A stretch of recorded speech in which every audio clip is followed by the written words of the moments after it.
नासिक के काठी गली क्षेत्र में सातपीर दरगाह पर अतिक्रमण हटाओ दस्ते की कार्रवाई के बाद कांग्रेस के वरिष्ठ नेता हुसैन दलवाई आज निरीक्षण करने पहुंचे, लेकिन इससे पहले ही पुलिस ने दलवाई को हिरासत में ले लिया। नासिक के काठी गली इलाके में अनधिकृत सातपीर दरगाह को ध्वस्त करने के दौरान पुलिस पर पथराव किया गया। पूर्व कांग्रेस सांसद हुसैन दलवाई मंगलवार को इस दरगाह परिसर का निरीक्षण करने पहुंचे।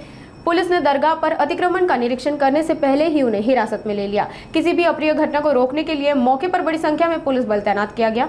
इस बीच हुसैन दलवाई को गंगापुर पुलिस थाने ले जाया गया। मीडिया से बातचीत करते हुए उन्होंने कड़ा हमला बोला। मी संघर्ष करतो तो फार जीवतोड करतो, परत त्या दर्गेला मी संघर्ष करण्यासाठी आलेलो त्या नाही। दर्गेला न्यायालयाने अनधिकृत ठरवलेलं होतं आणि काढण्याचे आदेश दिलेले होते। न्यायालयाने अनधिकृत ठरवलेलं नाही। सुप्रीम कोर्टामध्ये अजून ते प्रकरण सुप्रीम आहे कोर्टाने फेटाळलं काल आणि तरीही काल माझं सुप्रीम नाही। कोर्टाने फेटाळलं। 300-350 वर्षाची ती दर्गा आहे आणि त्या दर्गेवर अशा रीतीनं हे करणं अतिशय चुकीचं होतं, म्हणून मी तिथे जाणार होतो। पोलिसांनी मला जाऊ दिलं नाही आणि पोलिसांनी परत एक गोष्ट सांगितली, तुम्ही गेलात तर मी इतर लोक जातील, म्हणजे इथले आमदार जाणार। मग आमदार इथे दंगा करण्याच्या मनस्थितीत असतात, मी दंगा शमवण्याच्या मनस्थितीत। मी इथे आलो दंगा करण्यासाठी नाही, समाजामध्ये एकता राहावी यासाठी मी आलेलो आहे। हे मी परत पोलिसांना सांगितलं। माझं कॅरेक्टर लोकांना माहिती आहे, महाराष्ट्रात सगळं मला जाणतात मी काय आहे ते, आणि अशा स्थितीमध्ये तुम्ही मला तिथे जाऊ द्या, 10 लोक नाही तर 5 लोकांना जाऊ द्या। तर ते म्हणाले नाही, मग तिथे असं गडबड करतील तर मग पोलीस डिपार्टमेंट काय? पोलीस डिपार्टमेंट गडबड करणाऱ्यांना संरक्षण देत असेल तर हे अतिशय चुकीचं आहे। पण तिथे दगडफेक झाली होती ना, म्हणणं असं आहे, पोलिसांवरती हल्ले झाले, त्यामध्ये काँग्रेसचे पदाधिकारी सापडून आलेले आहे। मग पोलिसांनी हे बघा, काँग्रेस कुणीही पोलिसांवर दगडफेक केली अनेक बशीर आरोपी आहे। मी त्याचं समर्थन करणार नाही। मी हिंसेचं समर्थन करत नाही। मी गांधीवादी आहे। मी काय गोळवळकर गुरुजी किंवा सावरकरवादी नाही आहे। लक्षात घ्या, तुम्ही माझी भूमिका काय ती लक्षात घ्या। मी गांधीवादी आहे, मी अहिंसावादी आहे।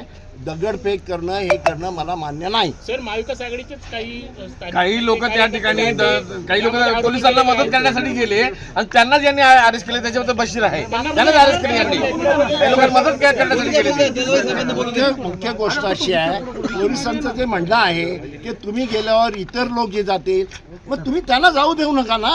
मला जाऊ देण्याचा काय प्रश्न आहे? माझं चारित्र्य जे आहे ते सगळ्यांना माहिती आहे, तुम्हालाही माहिती आहे। मी कुठेही दंगे फसाद करणारा माणूस नाही आहे। जे दंगे फसाद करणार त्यांना तुम्ही संरक्षण देता, त्यांचं सगळं ऐकता, त्यांच्यामुळेच हे गडबड झालेली आहे, दुसरं काही नाही। आणि माझं असं म्हणणं आहे, इथल्या आमदारांना तुम्ही अटक केली पाहिजे। ज्या पद्धतीने ते बोलतात, म्हणजे तिथे सगळे दर्गा जे आहेत त्यांना थडगं म्हणतात, ते पहिल्यांदा चूक आहे। थडगं आणि दर्गामध्ये फरक आहे। ते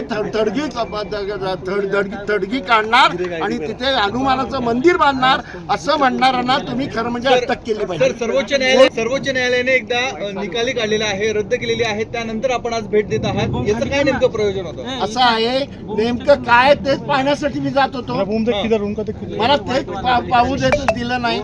मी तिथे नारेबाजी केली नाही, मी घोषणाबाजी केली नाही, मी काही केलेलं नाही। मला नुसतं तिथे जाऊन बघू दे काय नेमकं आहे ते, कारण 300-350 वर्षाची ती दर्गा होती, ती तुम्ही अशी उद्ध्वस्त करण्याचं कारण काय नेमकं घडलं? इथे हिंदू मुसलमानांचं ऐक्य आहे आणि दर्गेवर तिथे 2 हे